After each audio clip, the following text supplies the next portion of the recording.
তো percentage profit and loss এই chapter শুরু করার আগে বলি যে আজকে দ্বিতীয় ক্লাস, প্রথম ক্লাস তো পার্ট অন হয়ে গেছে। এবার মিসলেনিয়াস দের জন্য এটা হচ্ছে কমন ক্লাস, মানে মিসলেনিয়াস এসআই দুজনেই করছো। এবার নতুন করে যেমন বেশ কিছু স্টুডেন্ট যারা নতুন জয়েন করেছে মিসলেনিয়াস এর ক্ষেত্রে বা এসআই এর ক্ষেত্রে, তাদের উদ্দেশ্যে একবার আমি স্মরণ করিয়ে দিচ্ছি যে চ্যাপ্টার এমনি নর্মালি যেগুলো থাকে পার্সেন্টেজ বা profit and loss, time and distance, যা যা চ্যাপ্টার আছে, ঠিক আছে, সমস্ত চ্যাপ্টারই কিন্তু তোমার মিসলেনিয়াসে আসতে পারে। তবে এসআই সাধারণত যেগুলো বীজগাণিতিক জিনিস, সূচক বা বীজগণিতের যে সমস্ত জিনিস বা নাম্বার সিস্টেম, লসাগু গসগু, এগুলো থেকে এখনো পর্যন্ত আসেনি, মানে আসে না। কিন্তু মিসলেনিয়াস আর একটু ভাস্ট বলতে পারো, যে ওখানে প্রিলিমসে যা থাকে ওই চ্যাপ্টারগুলো থাকতে পারে, অর্থাৎ লসাগু গসাগু, নাম্বার সিস্টেম, তারপরে সিম্পলিফিকেশন, সূচকের অঙ্ক কিন্তু মিসলেনিয়াসের মেন্সে আসতে পারে। তো ওই চ্যাপ্টার যা আছে সব, মানে সমস্ত চ্যাপ্টারই আমাকে করে রাখতে হবে। তো ইম্পর্টেন্ট যে চ্যাপ্টার যেটা, সেটা হচ্ছে পার্সেন্টেজ প্রফিট অ্যান্ড লস। এখান থেকে জানবে যে মিসলেনিয়াসে প্রায় দুটো প্রশ্ন আসার সম্ভাবনা থাকবে। এসআই এর ক্ষেত্রে কখনো কখনো দুটো চলে আসে, বা অন্তত একটা তো আসবেই SI percentage profit and loss থেকে। তো এখান থেকে মোটামুটি ধরে নাও যে প্রথম দিনকে যে 5টা করিয়েছিলাম, আজকে সব মিলে প্রায় টোটাল 15-20টা ম্যাথ হবে। এবার এর থেকে যদি আরো এক্সট্রা ম্যাথ করার কারো দরকার হয়, তাহলে সেই ক্ষেত্রে তোমরা তোমাদের কাছে যে রিসোর্সেস বই আছে সেখান থেকে ম্যাথ তুলে নাও, আর আমি যে প্রসেসে করাচ্ছি সেই প্রসেসে করাও। এর পরেও যদি বলো যে না তাও হচ্ছে না, তাহলে আমার আর কিছু করার নেই, কারণ আমি এক একটা চ্যাপ্টার থেকে 15টা 20টা করে ম্যাথ, এখান থেকে যে ডেসক্রিপটিভ কনসেপ্ট চলে আসবে। এবার সমস্ত এত অঙ্ক আর কত অঙ্ক ডেসক্রিপটিভে সমস্ত আনসার সহ করে দেবো, অত তো পসিবল নয় না। তো দেখে নাও যে আজকের যে প্রথম অঙ্ক যেটা দেওয়া আছে যে 56। আমি করতে করতে আরো ডিটেলস বলবো, যে সরাসরি শর্টকাট নিয়ম ফলো করবে না, বা যেগুলোকে আমরা অ্যালিগেশন মেথড করি, মানে এই দুটো লিখলাম এই ডিফারেন্স বের করে দিয়ে, এই সব অ্যালিগেশন মেথড এখানে চলবে না, সরাসরি সূত্র প্রয়োগ করবে না। ক্যালকুলেশনের ক্ষেত্রে একটু আমাদেরকে সচেতন থাকতে হবে, যে স্টেপ বাই স্টেপ ক্যালকুলেশন করা, সমস্ত জিনিসই করতে করতে বলে দিচ্ছি। তো প্রথমে আমি কি দেখো যে 56 litre of liquid soap at ₹25 per liter is diluted with water and sold at ₹28 per liter to make a profit of 20%. Find the quantity of water added. মানে কি বলছে, প্রতি লিটার 25 টাকা দরে 56 লিটার তরল সাবান জলে মিশ্রিত করা হলো, এবং 20% লাভের জন্য প্রতি লিটারে 28 টাকায় বিক্রি করা হলো। তাহলে যোগ করা জলের পরিমাণ খুঁজুন, অর্থাৎ কত পরিমাণ জল যোগ করা হয়েছে। তার মানে ডেসক্রিপটিভে যখনই করব, এখানে আমার দুটো উপাদান আছে, তাই তো, একটা হচ্ছে তরল সাবান আর একটা হচ্ছে জল। তরল সাবান আর হচ্ছে জল। তাহলে ওটাই আমরা তরল সাবান তো এখানে আছেই, ও বলেই দিয়েছে তরল সাবান যে তরল সাবান 56 লিটার অফ লিকুইড সোপ। তাহলে আমাকে শুধু জলটাকে ধরতে হবে। তাহলে কি লিখবো যে প্রতি লিটার, ডেসক্রিপটিভ দেখো কেমন করে লিখে করতে হবে, যে প্রতি লিটার 25 টাকা দরে, ঠিক আছে, প্রতি লিটার 25 টাকা দরে 56 লিটার তরল সাবানের দাম। 56 লিটার তরল সাবানের দাম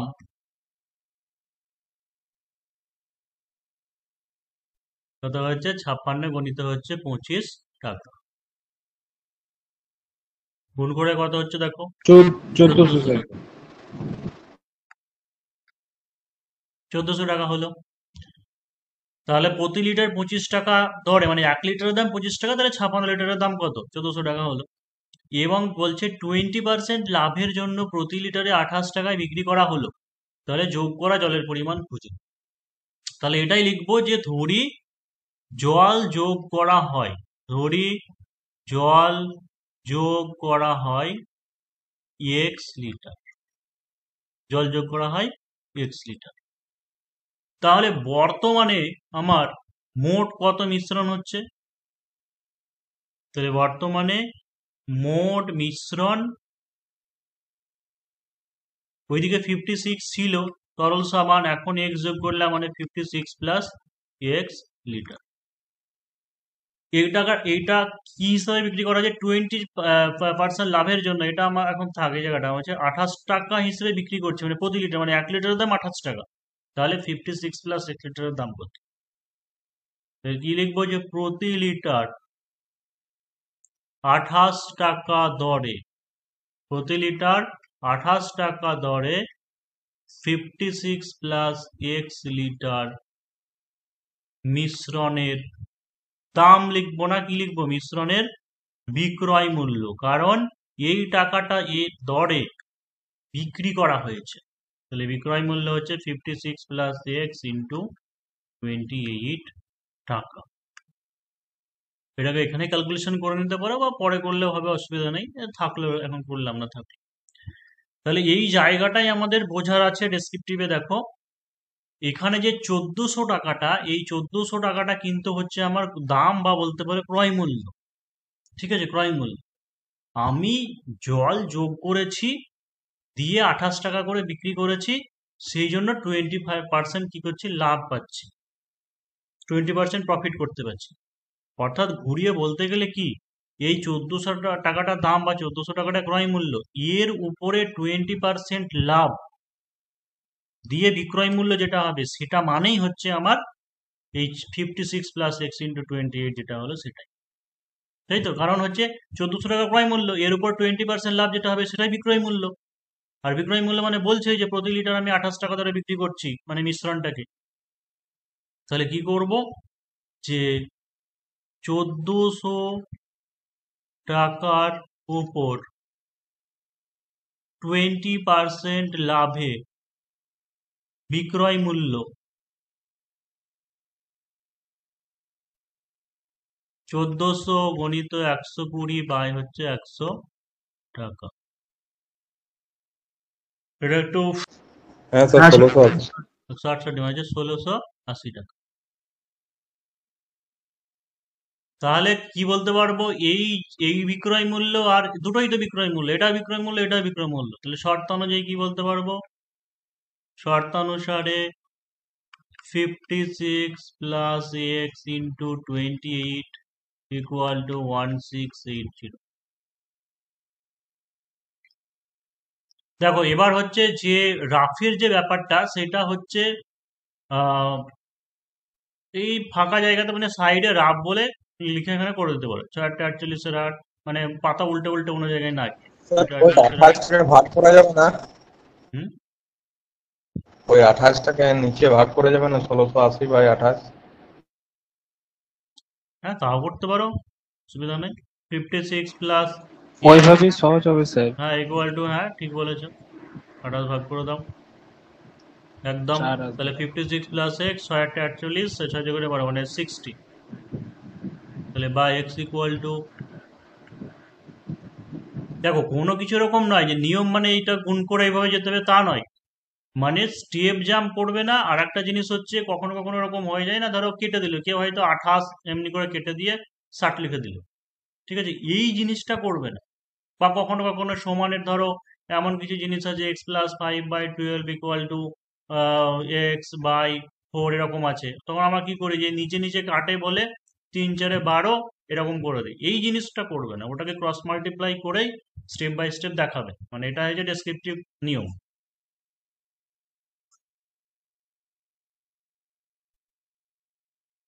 তাহলে x=4 বেরিয়ে গেল আমার।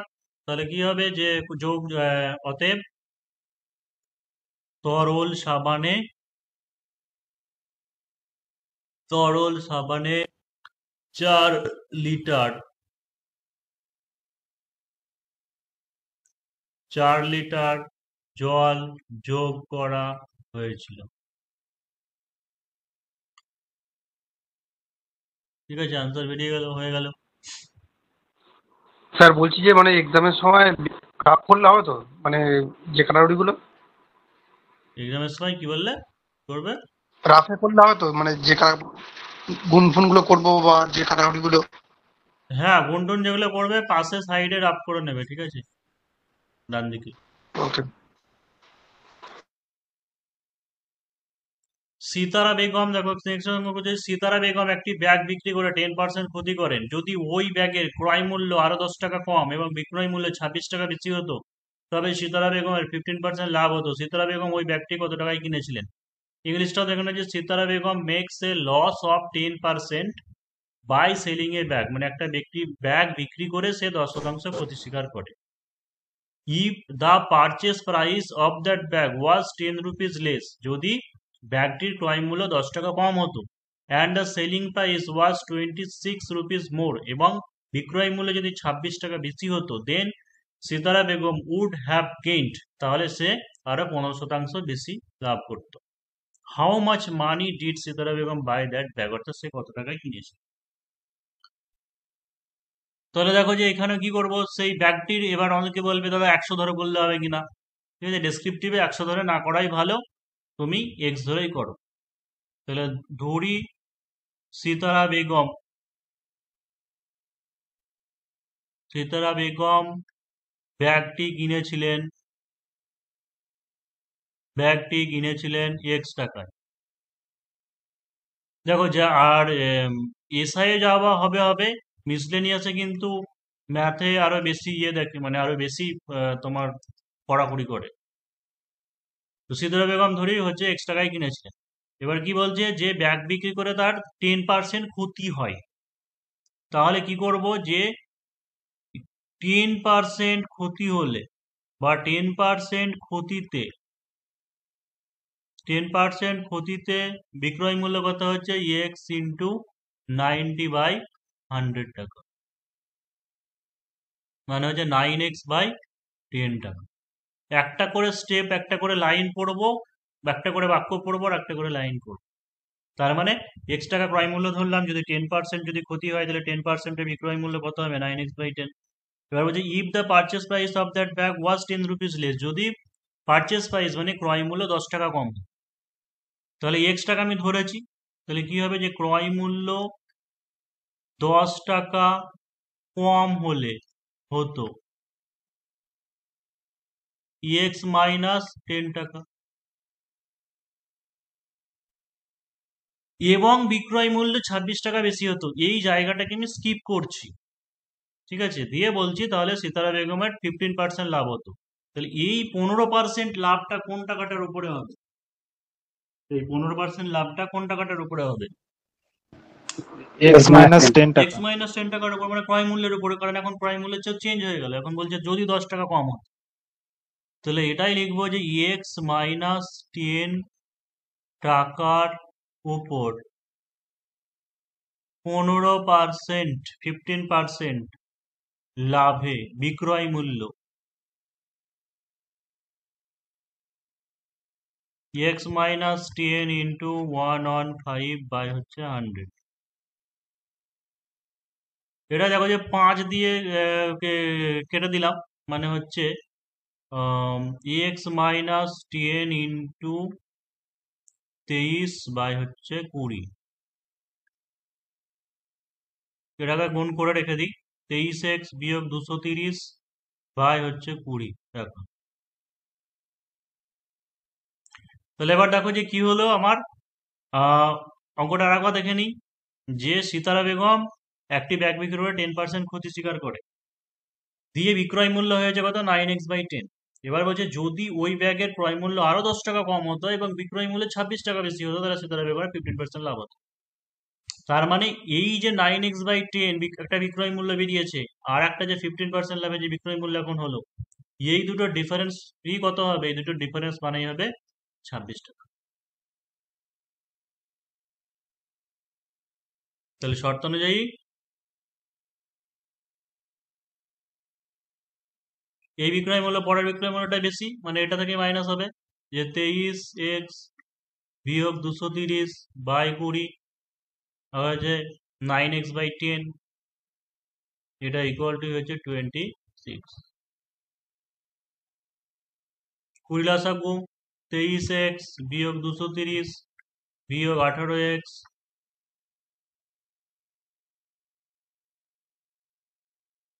5x মাইনাস 230 সমান 26 দুগুণে 52, মানে 520।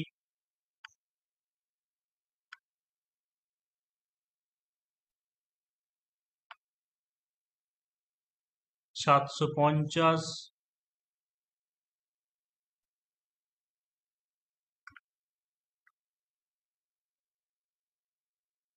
তো x ইকুয়াল টু হচ্ছে 150। বেরিয়ে গেল।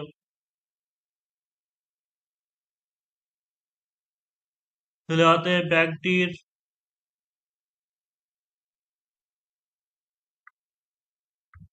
ক্রয় মূল্য 150। এই যে আমি ডেসক্রিপটিভ মানে যেটা ধরলাম না, যারা তোমরা শর্ট করবে, শর্ট এই একইভাবেই, মানে 100 ধরে নাও, তারপর 10% ক্ষতি হলে হবে 90 টাকা। যদি ব্যাগটির মূল্য আরো 10 টাকা কম হতো, ঠিক আছে, মানে এটা হলো 90 টাকা, আরো 10 টাকা কম হলেও তোমার কি হতো, 90 টাকা হতো। তাহলে 15% লাভ মানে হচ্ছে 90 ইন্টু 115 বাই হচ্ছে 100, ঠিক আছে, দিয়ে 5, 23 বাই 20, এই শূন্য শূন্য কেটে গেলে একটু পয়েন্টে আসবে, এই দুটোর যে ডিফারেন্স হবে, ঠিক আছে, ওই দুটোর ডিফারেন্স মানে 26। ওই একই ব্যাপার, যেটা আমি এখানে এক্স ধরছি ওটা ওখানে 100 ধরে পড়বে, সেম। অর্থাৎ এই ডেসক্রিপটিভের কনসেপ্ট থাকলে পরে শর্ট মনে থেকে যাবে। দেখো এই অঙ্কটা হচ্ছে মানে এই টাইপটা মিস এই ইয়েতে এসেছিল, এক্সাইজ পরীক্ষাতে এসেছিল, এক্সাইজের মেনে, যে a person sells 12 marbles for ₹5 and admits a loss of 4%, মানে এক ব্যক্তি 5 টাকায় 12টি মার্বেল বিক্রি করে 4% ক্ষতি স্বীকার করে। How many marbles would he sell for ₹10 to make a profit of 28%? অর্থাৎ 28% লাভ করতে গেলে তাকে 10 টাকায় কটি মার্বেল বিক্রি করতে হবে। এটা হচ্ছে প্রিভিয়াস ইয়ার এক্সাইজের ম্যাথ, এক্সাইজ এসআই মেন্সের। তাহলে জিনিস দেখো যে আমার ডেসক্রিপটিভ করা মানে হচ্ছে এখানে একটা জিনিস থেকে, অর্থাৎ বিক্রয় মূল্য যদি বলা থাকে, সেই বিক্রয় মূল্য থেকে আমাদেরকে আগে ক্রয় মূল্যে নিয়ে আসতে হবে, ঠিক আছে, বিক্রয় মূল্য থেকে ক্রয় মূল্যে নিয়ে আসতে হবে, দিয়ে আমাদের ক্যালকুলেশন করতে হবে। ডেসক্রিপটিভ মানেই হচ্ছে সেটা, যে শুধু টোটকা দিয়ে বের করে দিলাম তা নয়। তাহলে এক ব্যক্তি কি বলছে, 5 টাকায় 12টি মার্বেল বিক্রি করে, তার মানে 5 টাকা যেটা 5, এটা কি, এটা হচ্ছে বিক্রয় মূল্য। তাহলে আমাকে এটাকে ধরিয়ে এগিয়ে যেতে হবে, এটা যদি বিক্রয় মূল্য হয় তাহলে ক্রয় মূল্য কত টাকা। এখন এই কতটি ওটা এখন বাদ থাকুক, আমরা এই যে পার্সেন্টেজ ক্ষতি শিকার আছে সেইখান থেকে ধরে বের করব, যে দেখো যে 4% ক্ষতি হলে, 4% ক্ষতি হলে 96 টাকা বিক্রয় মূল্য হলে ক্রয় মূল্য 100 টাকা। এবার একটা জিনিস বলবে, দাদা আগের অঙ্কগুলোতে তো এরকম করলেন না, যে 100 টাকা হলে বা 1 টাকা হলে ওখানে তো ডিরেক্ট করলাম। একটা জিনিস এটার ওটার মধ্যে পার্থক্য দেখো, যখন আমার কাছে জিনিস মানে ক্রয় মূল্য জানা আছে X টাকা, দিয়ে 10% ক্ষতি, আমি সরাসরি এক্স ইন্টুটা করে দিচ্ছি। কিন্তু ধরো বললো বিক্রয় মূল্য, বললো দিয়ে বললো 10% ক্ষতি হয়েছে, ক্রয় মূল্যে আসতে হবে, অর্থাৎ আমরা ব্যাক প্রসেসে আসছি, ফিরে আসছি। তো এই কারণের জন্য এই জায়গাটা আমি একটু ঐকিক নিয়মে বলে দিচ্ছি, যে 4% যদি ক্ষতি হয় মানে কি, 100 টাকা যদি ক্রয় মূল্য হয়, 4টা মানে 4% ক্ষতি হলে কি বিক্রয় মূল্য 96 টাকা হবে। তাই ঘুরিয়ে বলছি কি, 96 টাকা বিক্রয় মূল্য হলে ক্রয় মূল্যে 100 টাকা, 1 টাকা বিক্রয় মূল্য হলে ক্রয় মূল্য 100/96 টাকা। আর 5 টাকায় বিক্রি করেছে মানে 5 টাকা বিক্রয় মূল্য হলে ক্রয় মূল্য,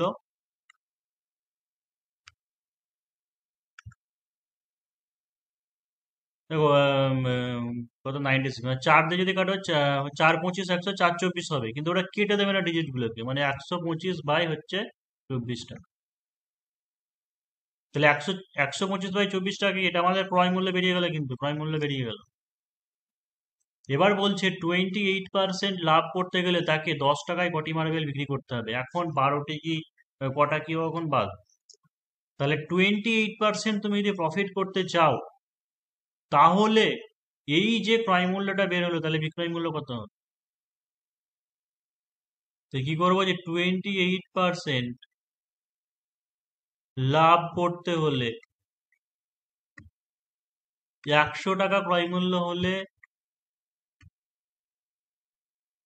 বা এটাকে ডাইরেক্ট করতে পারতে যে 125/24 টাকার উপর 28% লাভে বিক্রয় মূল্য, ডিরেক্ট করা যাবে, অসুবিধা নেই।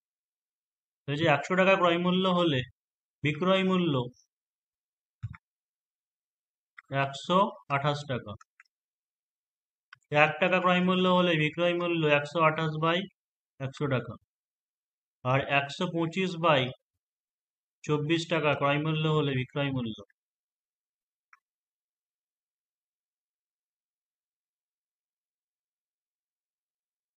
যদি ধরো দেখো একটু বড় ক্যালকুলেশন হচ্ছে, হয়তো ডিজিট গুলোকে না কাটলে পারবে না, তো একটু করে নিতে পারো। দেখো যে মুখে মুখে যদি করি 25 দিয়ে কাটবে, তাই তো, মানে 128 গণিত 25 টাকা, ওটাকে ছোট করে নিলাম, 5 25 125, নিচে হচ্ছে 4, এটা হচ্ছে 24। 4 দিয়ে কাটো 3 4 12, 4 2 8 দিয়ে যদি কাটো 4, এটা হচ্ছে 3, মানে 20/3 টাকা। তো পাশে এখানে রাফ করে নিয়ে ওই জায়গাতেই করে দিতে পারে 20/3। দেখো কোনো জায়গায় কোনো রুলসে বলেনি যে এখানে কাটা যাবে কি কাটা যাবে না, কিন্তু আমরা এমনিতে কি হয়, কাটাকুটি করা মানে কি, হয়তো বাদ সেই পোর্শনটুকু। এবার ডিজিট গুলোকে ওই কারণের জন্য না কাটাই ভালো, কারণ কম্পিটিটিভ এক্সামিনেশনের ক্ষেত্রে ডেসক্রিপটিভ মানে পরিষ্কার পরিচ্ছন্ন রাখা উচিত সেই জায়গাটা। তাহলে আমার 20/3 হয়ে গেল। এই 20/3 মানে কি বলতো, আমাকে ভালো করে অঙ্কটা বোঝো কি বলেছে, যে এক ব্যক্তি 5 টাকায় 12টি মার্বেল বিক্রি করে 4% ক্ষতি স্বীকার করে। তাহলে 28% লাভ করতে গেলে দেখে 10 টাকায় কটি মার্বেল বিক্রি করতে হবে। এবারে আমরা করব 10 টাকায় কটি মার্বেল বিক্রি করতে হবে। তার মানে কি দাঁড়ালো, যে তুমি যদি 28% লাভ করতে চাও, তাহলে তোমাকে 20/3 টাকা তোমার বিক্রয় মূল্য হবে। ঠিক আছে, 20/3 টাকা বিক্রয় মূল্য হতে হবে। তার মানে কি, যে 20/3 টাকায় ওকে কটা মার্বেল বিক্রি করতে হতো, এই 12টা মার্বেল বিক্রি করতে হতো। তাহলে ওর 28% লাভ হতো, কারণ 5 টাকায় বিক্রি করেছে বলে কি হয়েছে, ওর 4% ক্ষতি হয়েছে। তাহলে এখান থেকে এবার আমাকে লিখতে হবে, তাহলে অতএব 20/3 টাকায় মার্বেল বিক্রি করতে হবে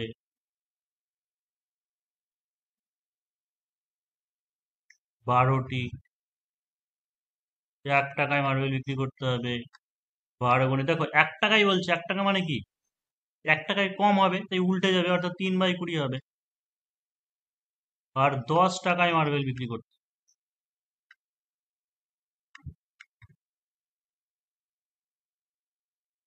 10 দুগুণে 20, 6 দুগুণে 12, মানে হচ্ছে 3 6 18। এবার কিছু কিছু ক্ষেত্রে দেখো এই অঙ্ক মানে প্রিলিমসে যদি আসে, প্রিলিমসের জন্য এত বড় তো করা যাবে না।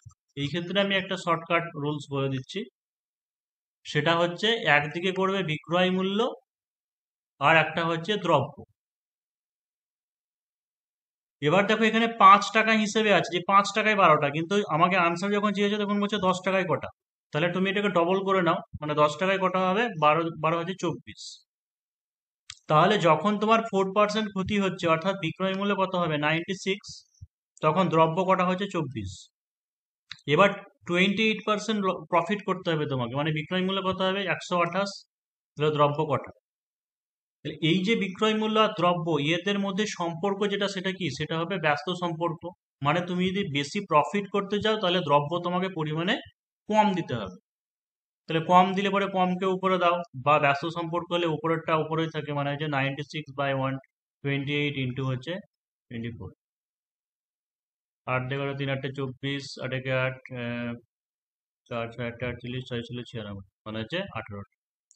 এবার এটাও একটা করার জন্য এটাই যে শর্টও বলে দিলাম, সেই সঙ্গে হচ্ছে কোনো ব্যক্তি কেউ যদি পরীক্ষা এইভাবে করে, একটা নাম্বার সে পাবে না, কারণ এটা ডেসক্রিপটিভের কোনো রুলসই নয়।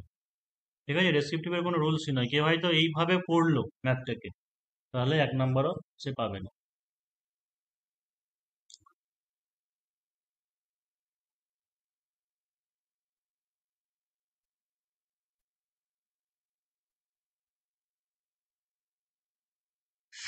দশেরটা মনে হয় এই অঙ্কটা আগের দিনকে করিয়ে, মানে এরকম একটা টাইপ করিয়েছিলাম, হয়তো এখানে ডেটাটা আলাদা আছে, তোমরা একটু ভাবো।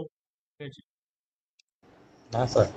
যে কোনো জিনিসের লাভের পরিমাণ ক্রয় মূল্যের 320%। যদি ক্রয় মূল্যে 25% বৃদ্ধি পায় কিন্তু বিক্রয় মূল্য অপরিবর্তিত থাকে, এখন লাভের শতকরা পরিমাণ কত। তার মানে যেটা বলবে ক্রয় মূল্যের বলেছে, তার মানে ধরি ক্রয় মূল্য X টাকা,